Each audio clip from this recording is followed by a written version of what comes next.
주여 진실하게 하소서.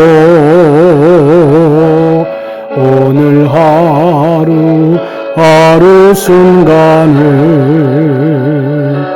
주가 주신 힘으로 승리하네. 주여 나를 진실하게 하소서. 주여 진실하게 하소서. 오늘 하루 순간을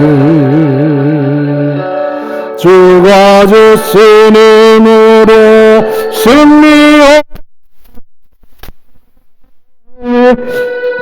주여 나를 진실하게 하소서. 주여. 아멘. 360장 찬송합니다. 360장.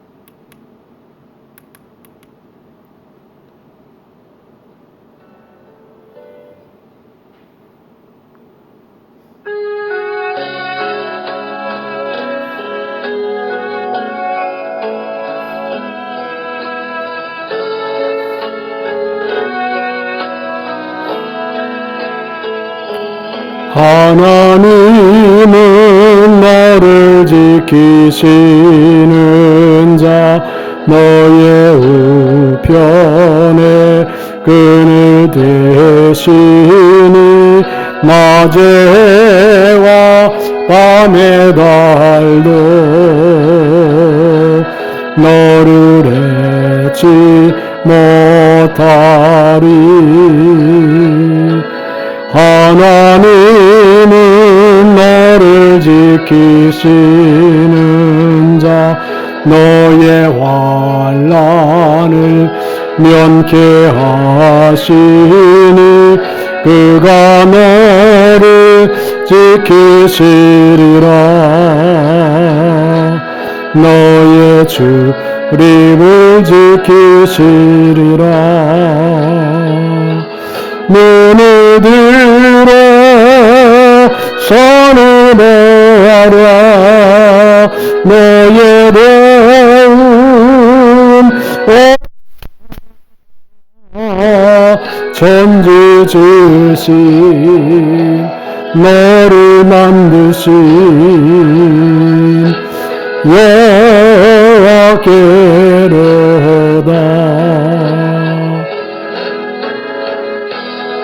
아멘.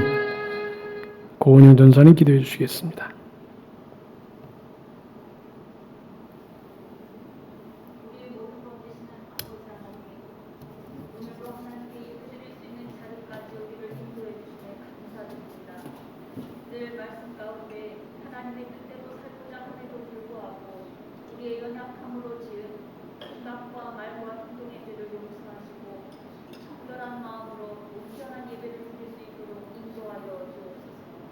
은혜로우신 아버지 하나님, 우리나라의 20대 대통령 선거가 진행되고 있습니다.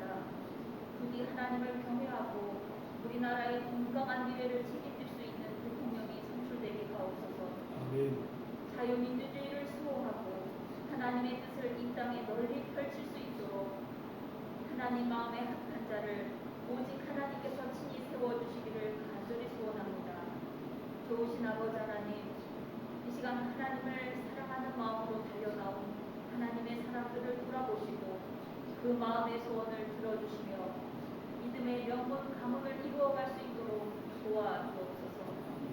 이 시간 말씀 전하실 목사님 위에 성령의 능력을 더하사 생명의 말씀, 능력의 말씀이 선포되게 하시길 원합니다. 또한 가운데 우리가 하나님의 음성을 듣게 하시고 순종하며 실천함으로 성령의 열매를 맺는 우리 모두가 되도록 인도하여 주옵소서. 사랑의 하나님, 우리나라를 은혜의 도구로 사용하시고 우리 교회를 능력의 도구로 사용하여 주옵소서. 우리 한 사람 한 사람 모두 하나님 앞에 깨끗한 그릇이 되어 주님의 쓰시기에 합당한 귀한 그릇 되기를 간절히 원합니다. 모든 영광을 하나님께 돌려드리며 늘 우리와 함께 하시는 예수님의 이름으로 감사합니다. 아멘. 하나님 말씀 사도행전 18장 5절서부터 11절까지 다 같이 교독하십시다. 실라와 디모데가 마게도냐로부터 내려오매 바울이 하나님의 말씀에 붙잡혀 유대인들에게 예수는 그리스도라 밝히 증언하니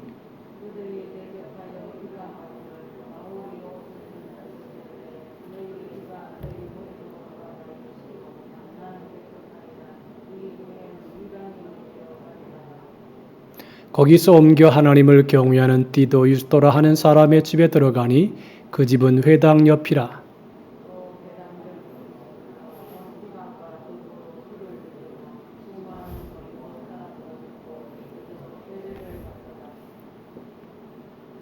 밤에 주께서 환상 가운데 바울에게 말씀하시되 두려워하지 말며 침묵하지 말고 말하라.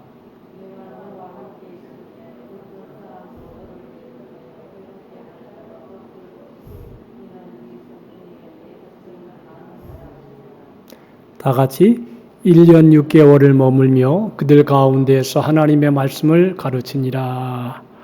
기도합시다. 하나님 아버지, 이 3일 저녁에도 우리를 하나님의 전으로 불러주시고 하나님의 말씀을 듣고 찬송하며 기도하며 주 앞에 나아가게 하시니 감사합니다. 오늘도 말씀으로 함께 해주시사 말씀 속에 감동 있게 하시고 말씀 속에 은혜가 넘치게 하시며 성령님의 은혜와 은총을 힘내는 시간 되게 하여 주옵소서. 오늘 참석하지 못한 우리 모든 성들의 가정마다 지켜주시기 바라오며 한 분도 코로나에 걸리지 않도록 예수의 피로 덮어 주시옵시고 오늘도 말씀으로 은혜에 충만하게 인도해 주옵소서. 예수님의 이름으로 기도하옵나이다. 아멘. 할렐루야. 사람이 평생을 살아가면서 어떤 것에 붙잡혀 산다는 것은 큰 축복이다 그렇게 봅니다. 제가 어릴 때 신문을 돌렸는데 신문을 돌리는 게 굉장히 힘들었어요. 겨울에는 찬바람이 쌩쌩 불고 마음속에 어떤 이런 것이 있었어요. 성령께서 야, 너 그리로 가지 마라. 하지 마라. 이렇게 하면 내가 원하는 방향으로 가는 게 아니라 성령께서 어릴 때부터 방언을 했으니까 중학교 2학년서부터 방언을 했으니까 방언 기도를 하면서 막 이렇게 하잖아요. 그러면 내가 원하는 방향이 아니라 어떤 분이 나를 이끌어가는 거예요. 성령께서 나를 막 붙잡아가지고 끌고 가는 거예요. 이제 그런 것을 많이 느꼈어요. 어릴 때부터. 근데 오늘 성경에 보니까 말씀에 붙잡혀 유대인들에게 예수는 그리스도라고 전하니 그랬어요. 말씀에 붙잡혔다 그랬어요. 사도 바울이 하나님의 복음을 전하는데 말씀에 딱 잡힌 거예요. 이 말씀에 붙잡혔다는 말이 원어로 보면 수네케토라고 하고 영어로는 occupied, 점령이 되었다 그런 말입니다. 완전히 포로가 되었다. 여러분들 성령의 포로가 되면 성령께서 원하는 방향으로만 쫙 나가요. 악령에 잡히잖아요. 그러면 악령이 원하는 방향으로만 쫙 나가요. 사울과 같은 경우는 악령에 잡히니까 어느 곳에 가든지 다윗을 죽이려고 해요. 기회만 되면 죽이려고 해요. 이게 뭐냐면 악령에 잡힌 거예요. 근데 성령에 잡히면 어느 곳에 가든지 복음을 전하고 어느 곳에 가든지 하나님의 뜻을 이루어 나아가는 것을 보게 됩니다. 그래서 사도 바울은 하나님의 강권적인 역사가 함께하기 때문에 고린도전서 9장 16절에 보니까 내가 복음을 전하지 아니하면 내게 화가 있을 것이다 그랬습니다. 부득불 복음을 전한다. 복음을 전하는 것을 위해서 자유를 반납해버리고 바로 그 상태가 완전히 붙잡힌 모습이다라고 하는 것입니다. 여러분들 그 알래스카에 보면 희귀성 동물인 연어가 태어난 곳입니다. 그래서 이 연어가 태어난 곳에서 살다가 태평양 바다를 헤매고 다닙니다. 그래서 성장해가지고 3년이 되면 자기 고향으로 돌아옵니다. 그 많은 연어들이 모여가지고 자기가 태어난 강으로 호수로 올라가는데 강물을 거슬러 가는 게 아니고 폭포를 거슬러 갑니다. 위에서부터 물이 막 떨어지는 그곳을 막 확 위에 뛰어 올라갑니다. 30m나 되는 높은 폭포가 떨어지는 그것을 막 위로 거슬러 올라갑니다. 그 많은 것들이 그리로 올라가기 위해서 밑에서 빙빙 돌고 있는데 대단히 많은 연어가 올라갑니다. 거기서 사람들이 낚시질을 합니다. 어쨌든 그 많은 물고기들이 이렇게 휘젓고 돌아다니다가 거기서 헤엄쳐서 올라가는데 다시 말하면 물이 떨어지는 것보다 더 빠르게 헤엄친다는 것입니다. 얼마나 빨리 가는 것입니다. 슉슉 막 위로 올라가는 거죠. 그래서 상류로 거슬러 올라가서 자기가 태어난 곳에서 알을 낳고 죽습니다. 이게 연어의 일생입니다. 그런데 고향을 찾아가는 그 연어들을 보면 아주 신비롭다 그럽니다. 이것을 회귀성 동물이라 그럽니다. 물속에 있는 나침반을 따라서 태양을 이정표로 삼아 고향을 찾아가는 동물, 이게 회귀성 동물입니다. 물고기만이 아니라 포유류 가운데도 많은 짐승들이 죽을 때가 되면 자기가 태어난 곳, 고향으로 돌아가서 거기서 생을 마치는 동물들이 많다 그럽니다. 자, 그런데 무엇에 끌려가는 것입니다.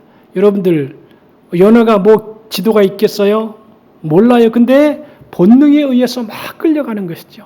사도 바울은 성령님의 역사가 막 감고 나니까 야, 이쪽 가서 복음을 전하라, 저쪽으로 가라, 막 그 은혜에 이끌려서 가는 것입니다. 여러분들, 사람은 무엇에 끌려 사는 것입니다. 희귀성 동물은 본능에 끌려갑니다. 배우고 듣고 보는 것은 별거 아닙니다. 기본적으로 원천적인 본능, 이것에 끌려서 그 생을 살고 돌아갑니다. 여러분들, 사람은 하나님이 주신 높은 차원의 본능이 있습니다. 이것이 바로 뭐냐면 이성과 양심입니다. 교육을 많이 안 받았더라도 누가에게 특별히 가르침 받지 않았더라도 성령께서 인간의 마음속 깊은 곳에 양심을 따라 삽니다. 양심이 얘기합니다.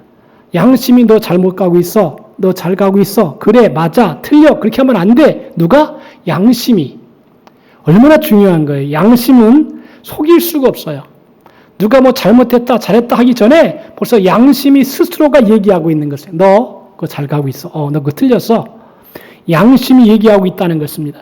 우리가 성령 충만한 사람은 성령님에 이끌려서 삽니다. 성령께서 가라 하면 가고 성령께서 하지 말라 하면 하지 말고 자기 욕심을 따라 가지 않습니다. 여러분들 사울의 생애를 보면 성령에 이끌리지 아니하고 악령에 끌립니다.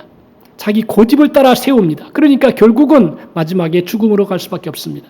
그러니까 처음에는 하나님의 영으로 충만하게 은혜를 받았다 할지라도 그 은혜가 계속 유지가 되지 아니하면 기도로, 은혜로, 말씀으로, 순종으로 유지가 되지 아니하면 자기의 고집을 따라 살아가다가 자기가 죽어버리고 맙니다.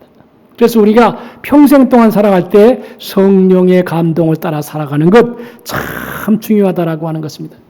요새 근교에 제가 이렇게 느낀 게 하나 있는데 어떤 사람이 무슨 일을 하는데 자기 입으로 그래요. 나 괴롭다. 괴롭다. 그런 말을 여러 번 해요. 근데 그건 뭐예요? 괴롭다라고 하는 것은 양심의 법대로 하지 않는다는 것이에요. 그리고 성령에 이끌리지 않는다는 것이에요. 바로 말하면 괴롭다라고 하는 것은 하나님의 은혜 가운데 없는 것이에요. 여러분, 하나님의 은혜가 충만하잖아요. 그러면 아무리 괴로운 환경 속에 집어넣어도 편안해요. 행복해요. 이게 차이가 있는 것이에요.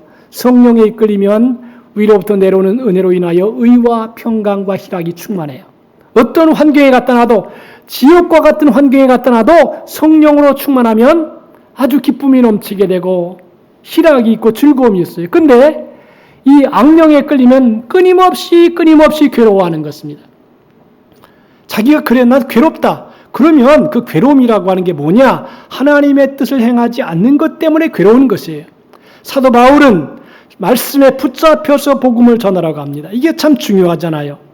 하나님이 붙들어 주는 사람은 성령의 능력에 의하여 살아가고 따라가는 것입니다.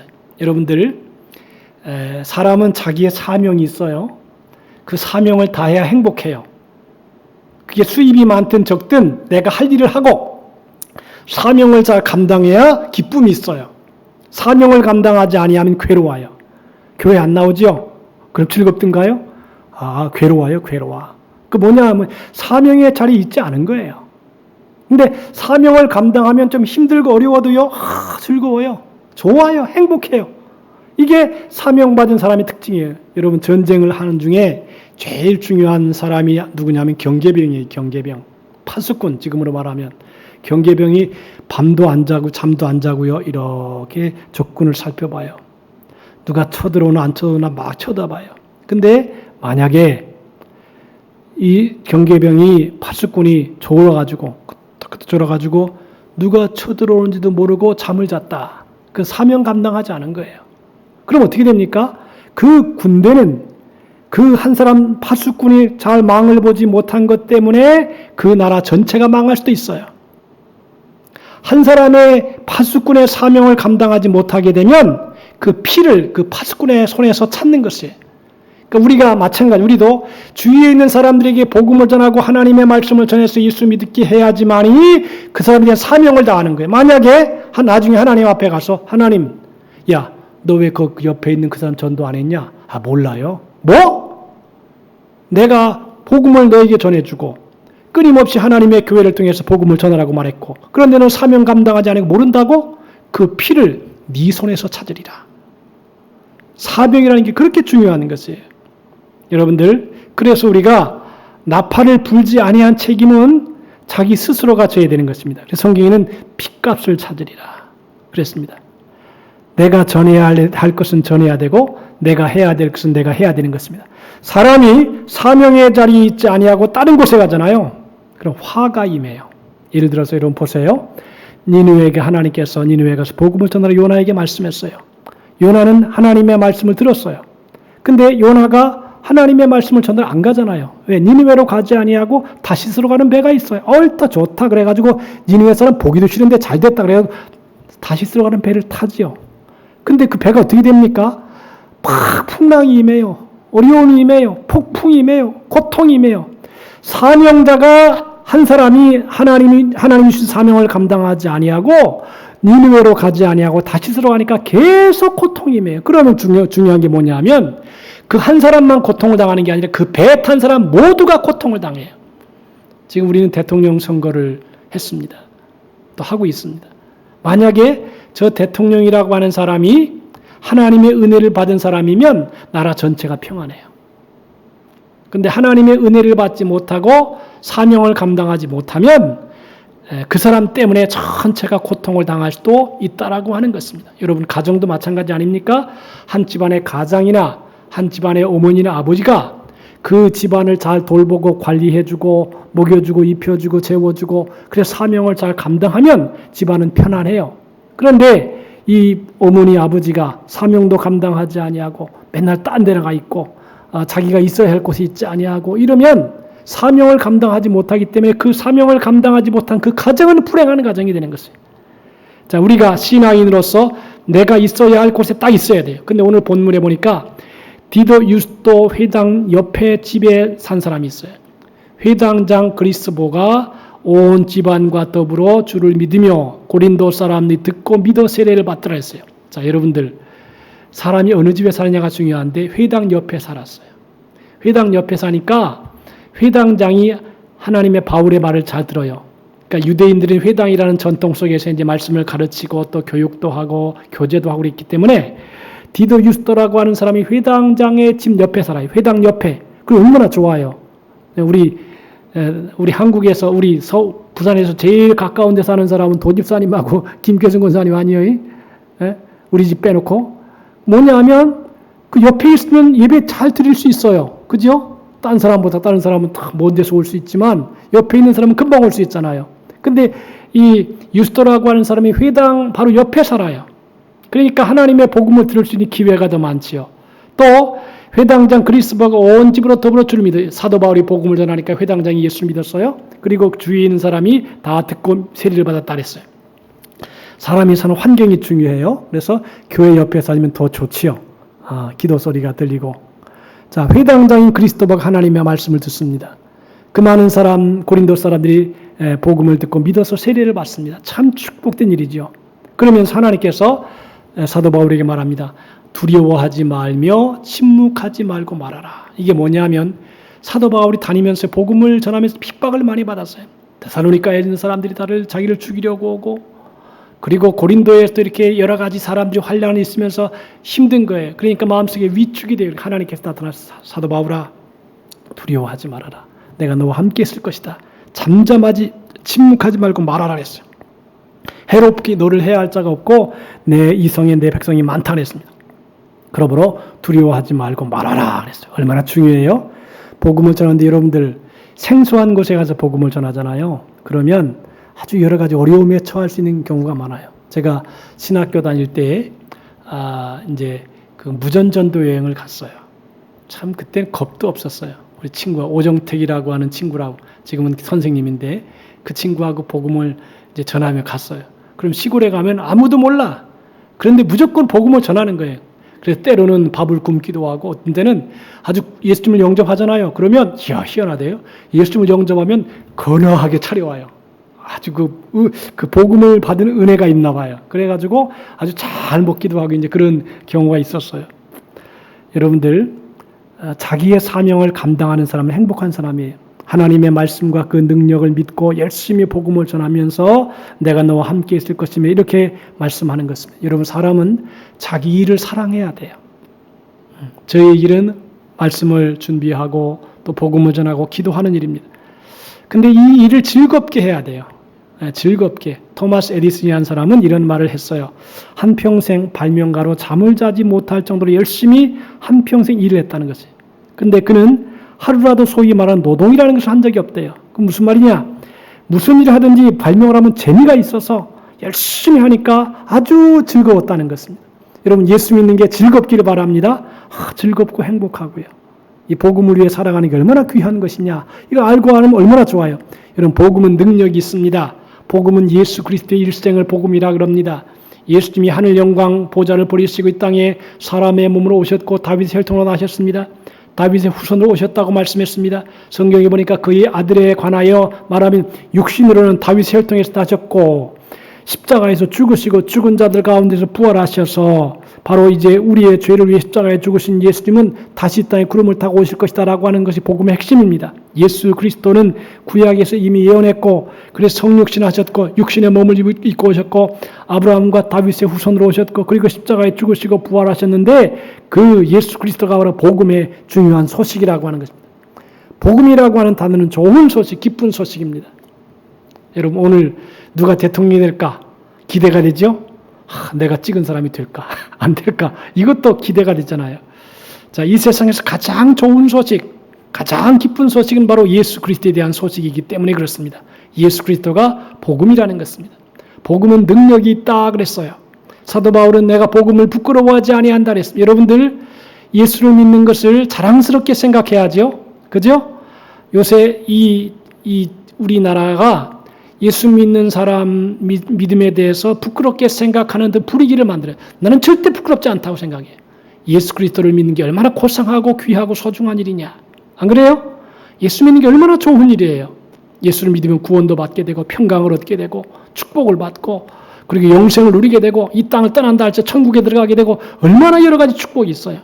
사도 바울은 이 복음을 부끄러워하지 아니한다 그랬습니다. 이 복음은 모든 믿는 자에게 구원을 주시는 하나님의 능력이 됨이라 그랬습니다. 내가 복음을 부끄러워하지 아니하노니 이 복음은 모든 믿는 자에게 구원을 주시는 하나님의 능력이 됨이라. 첫째는 유대인이고 또한 헬라인이라. 헬라인이라 그랬습니다.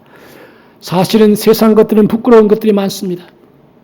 여러분, 이번에 대통령 선거하면서 막 여러 가지 드쳐내니까 아이고 부끄러운 것들이 얼마나 많아요. 아이고 저런 사람이 무슨 대통령이 되려고, 이런 느낌도 오잖아요. 우리 반도 못하네. 그렇게 하면 안 되잖아요. 부끄러운 인생이에요. 근데 복음은 부끄러운 것이 없습니다. 세상 자랑, 예전에는 이 세상에는 스스로가 자랑했던 것들이 부끄러움이 될 수가 있어요. 세상 명예가 그럴 수 있습니다.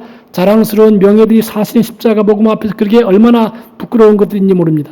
세상의 재물도 그럴 수 있습니다. 재물 많은 것을 자랑할 수 있지만 그 재물이 십자가 앞에서 부끄러운 것인지도 모릅니다. 그래서 사도 바울은 십자가 외에는 모든 것들을 다 배설물처럼 여겼다 했습니다. 오직 십자가만 자랑했다고 말씀합니다.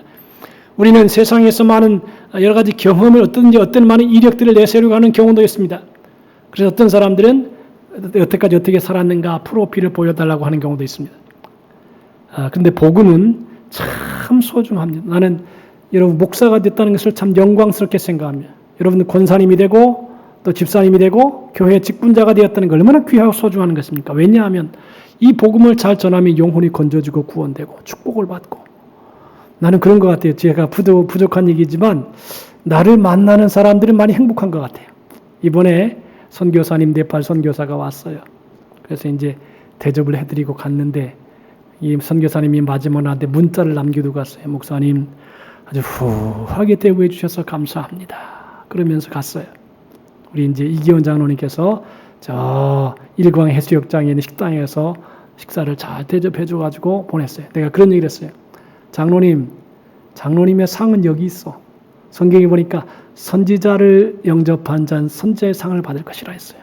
여러분들 의인을 대접한 자는 의인의 상을 받을 것이라. 그러니까 사람을 잘 대접하면 그분 때문에 내가 상을 받는 것이에요. 여러분도 하늘나라에 상이 많게 되기를 바랍니다. 이 땅을 산 다음에 하늘나라 갈 때에 내가 하나님의 종들을 대접했더니 하나님께서 그 상을 내게 주셨다. 그렇게 말할 수 있으면 얼마나 좋겠어요.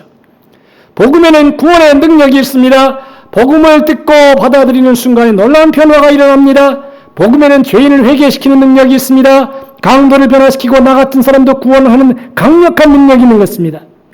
복음에는 울적이 없던 사람에게 기쁨을 주는 능력이 있고 걱정에 매였던 사람에게 용기를 주는 힘이 있습니다. 미운 마음을 사랑하는 마음을 변화시키는 능력도 있습니다. 낙심해서 좌절한 사람에게 소중한 존재임을 일깨워주는 능력도 있습니다. 아무것도 아닌 줄 알고 절망하는 사람이 사랑받는 존재임을 깨닫게 해주는 능력도 복음에 있습니다. 복음을 통해 용기도 얻고 힘도 얻고 마음의 병도 고칩니다. 육신의 질병도 고침을 받습니다. 복음의 능력으로 우리는 진정 삶의 승리자가 될 수 있다는 것입니다. 그러므로 복음은 능력이 있습니다. 이 능력이라는 말은 원어로 두나미스인데 이는 다이너마이트의 원어입니다. 곡괭이 가지고는 파낼 수 없는 죄의 뿌리도 다이너마이트 같은 복음의 능력으로 산산조각낼 수 있습니다.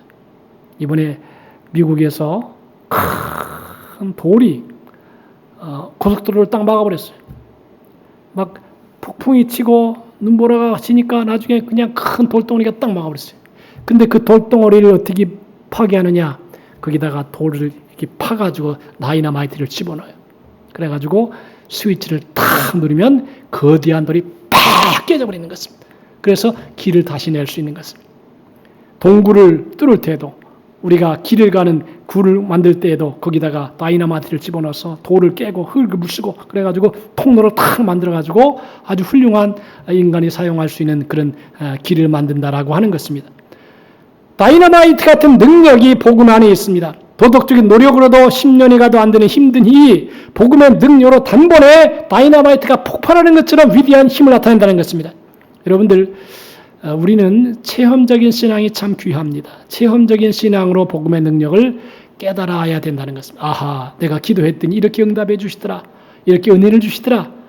내 마음속에 막 미움이 있었다가 예수님의 십자가의 은혜를 깨닫고 나니까 내가 회개하고 예수님의 마음속에 가진가 평안이 있더라. 이게 중요한 것입니다. 세상 사람들은 육체적인 변화나 기적에 감탄합니다. 그러나 그보다 더 중요한 그 영적인 변화입니다.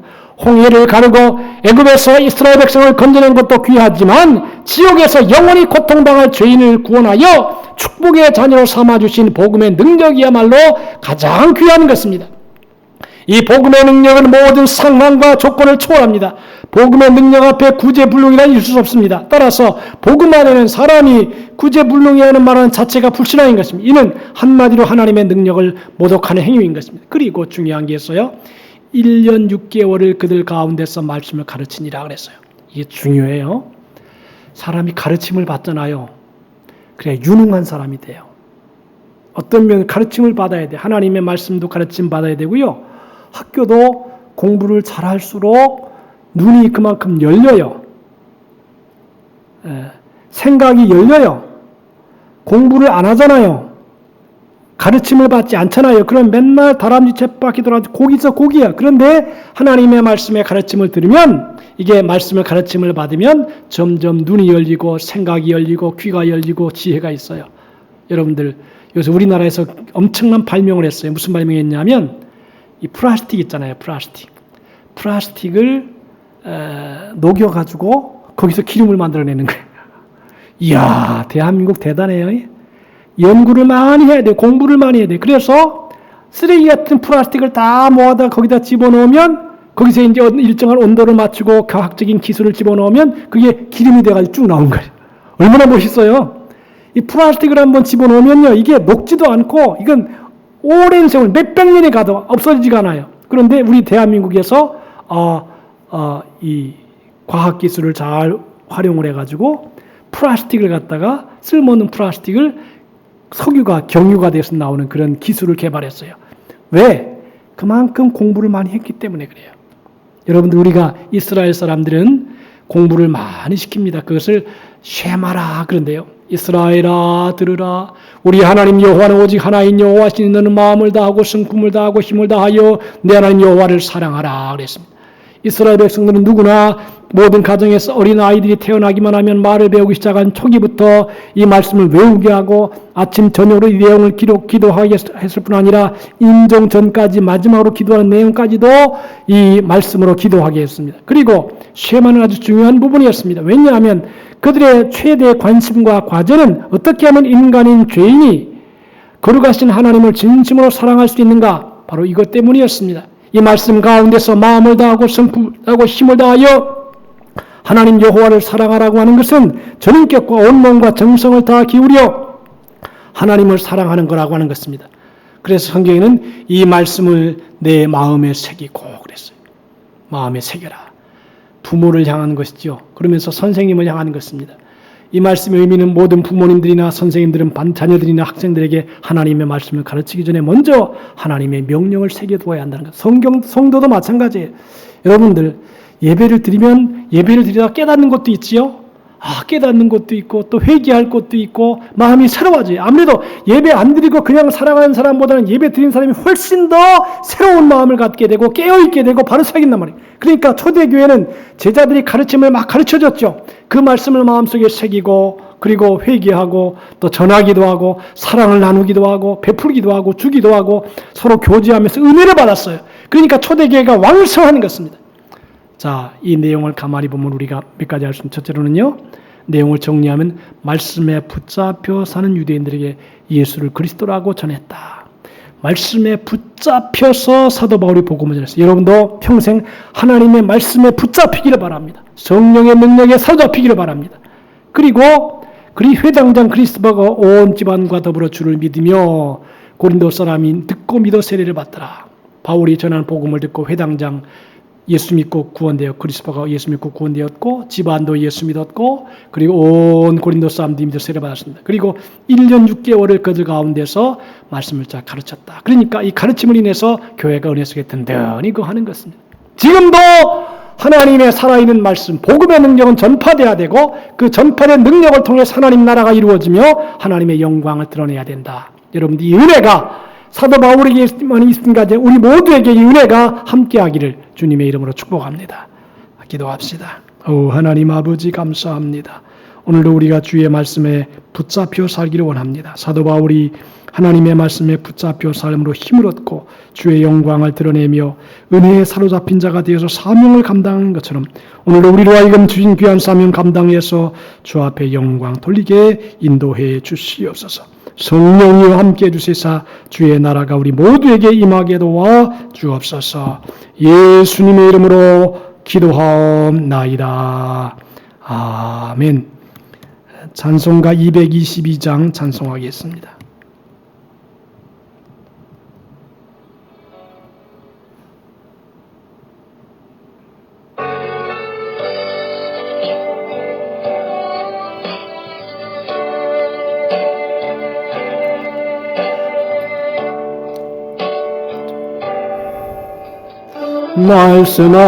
말씀하시면 내가 나가리라. 주님 뜻이 아니면 내가 멈춰서리라. 나의 가고서 주님 뜻에 있으니 오 주님 나를 이끄소서. 주님 말씀하시면 내가 나가리라. 주님 뜻이 아니면 내가 멈춰서리다. 나의 각오서 주님 뜻에 있으니 오 주님 나를 이끄소서. 뜻한 그것 원합니다. 이끄시는 내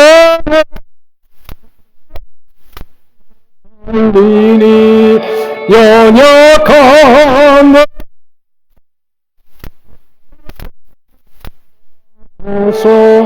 주님 나라와 그 뜻을 위하여 다시 또 나이기 원합니다. 이끄시는 내 리니 연약한 내 영혼 하소서. 주님 나라와 그 뜻을 위하여 오 주님 나를 이끄소서. 할렐루야. 우리 합심으로 한 10분 동안 통성으로 지금 대선의 은혜 속에 좋은 믿음의 사람이, 좋은 하나님의 사람이 뽑혀지도록 기도하고 성령 충만하기 위해서 말씀에 붙잡혀 사는 심령이 될 수 있도록 주의 일창으로 통성으로 하나님께 기도합니다. 주여 하나님 아버지 감사합니다. 오늘도 성령으로 역사해 주시옵시고 은혜로 역사해 주시어서 주신 귀한 사명 감당하게 도와주시옵시고 성령의 능력과 권능을 통해서 우리가 새로워지게 도와주시옵시고 인도해 주옵소서.